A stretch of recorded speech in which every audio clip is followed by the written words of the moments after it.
Jadi kalau waktu 2019 itu dia berjanji bahwa saya akan hidup dan mati bersama pendukungnya. Sebelum terjadi kasus di keributan di Bawaslu itu, saya akan membuat surat wasiat. Setelah itu Prabowo menjadi menterinya, luar biasa. Saya amat sangat kecewa banget. Dan maaf, amat sangat pengecut kalau saya bilang. Jadi kalau ada masa lalu seorang pemimpin itu bicaranya bohong, masa kita juga mau ikut lagi, yang kedua lagi dibohongin lagi. Kita lihat masa lalu orang ini orang dulu bisa dipercaya apa enggak? Kalau ada yang bilang Pak Anies itu orang yang amat sangat ambisius, salah kalian. Kami yang ambisius minta Pak Anies jadi presiden, dan kami tidak minta apa-apa. Gitu, karena kami ingin perubahan Indonesia lebih baik. Saya Winston Herlanjaya, salah satu pendiri dan penggerak Simpul Relawan Prabowo 2019, namanya Benteng Prabowo. Benteng Prabowo. Dan saat itu mendukung beliau sangat lumayan masif dan lumayan ikut kecewa. Oke, Ibu silakan perkenalkan Bu. Saya Sri Aisyah. Saya adalah Ketua Umum Barisan Emak-Emak Militan disebut dengan BEM. Kami mendukung Prabowo tidak setengah-setengah. Tapi setelah itu kami kecewa luar biasa. Oke, ini kecewa-kecewanya ditahan dulu nih.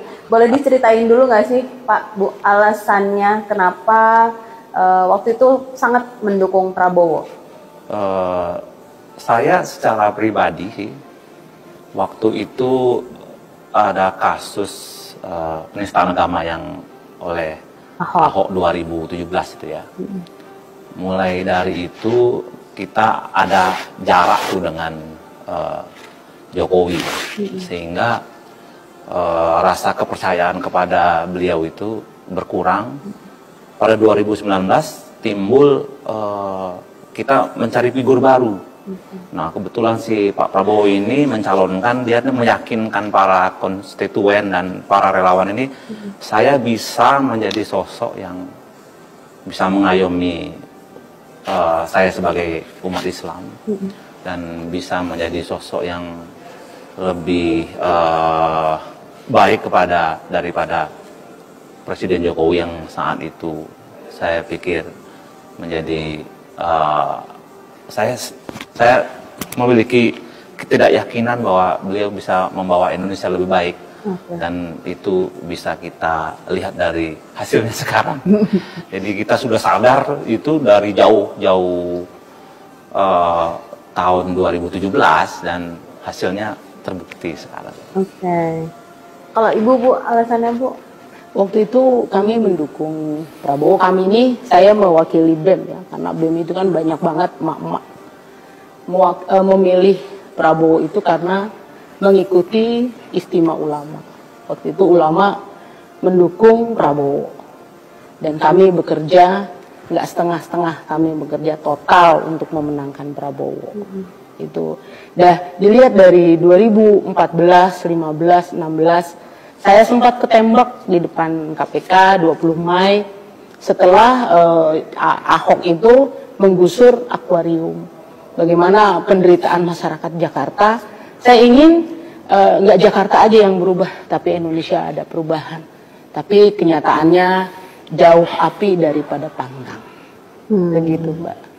Oke, berarti Bapak dan Ibu ini, tadi Ibu kan sebagai ketua, boleh diceritain Pak sebagai apa dulu posisinya di kerelawanan itu?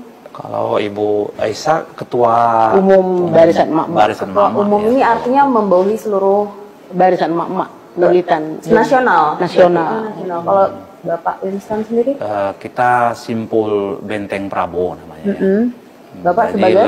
Saya sebagai pendiri dan penggeraknya. Oh, oke. Wow. Sama-sama ketua umum ya. Jadi nggak salah kalau tadi saya sebutnya sebagai tokoh penggerak relawan gitu.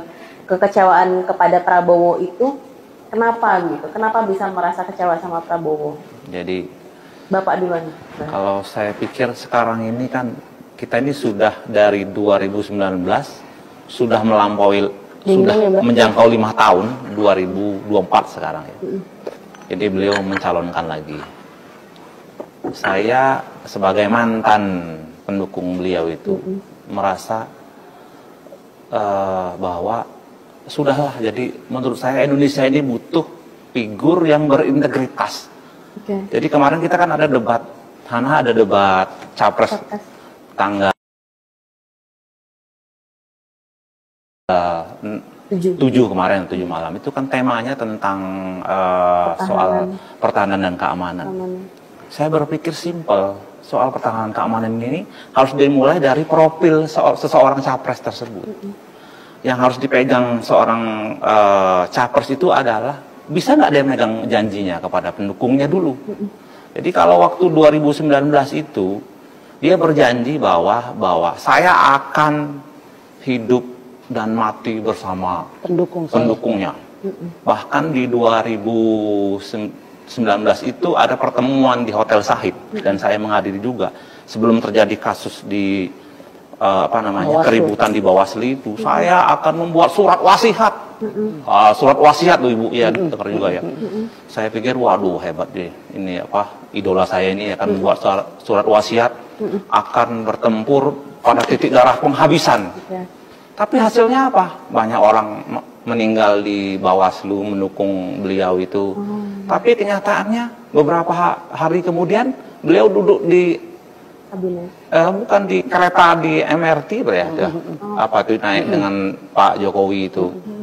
Nggak tahu deal-dealnya, tahu dia jadi menteri. Itu kan sebenarnya menyakitkan. Harusnya seorang pemimpin itu yang sudah ngajak pasukannya berperang di tengah lapangan itu, kalau semua pasukannya ini diajak berperang terus kemudian dia berselingkuh dengan lawan politiknya atau lawan perangnya, ya itu namanya menurut saya dalam sebuah pertempuran adalah pengkhianatan. Jadi menurut saya negara yang besar ini, Indonesia ini tidak boleh dipimpin oleh seorang yang jiwanya berkhianat kepada pendukungnya. Itu aja sih menurut saya.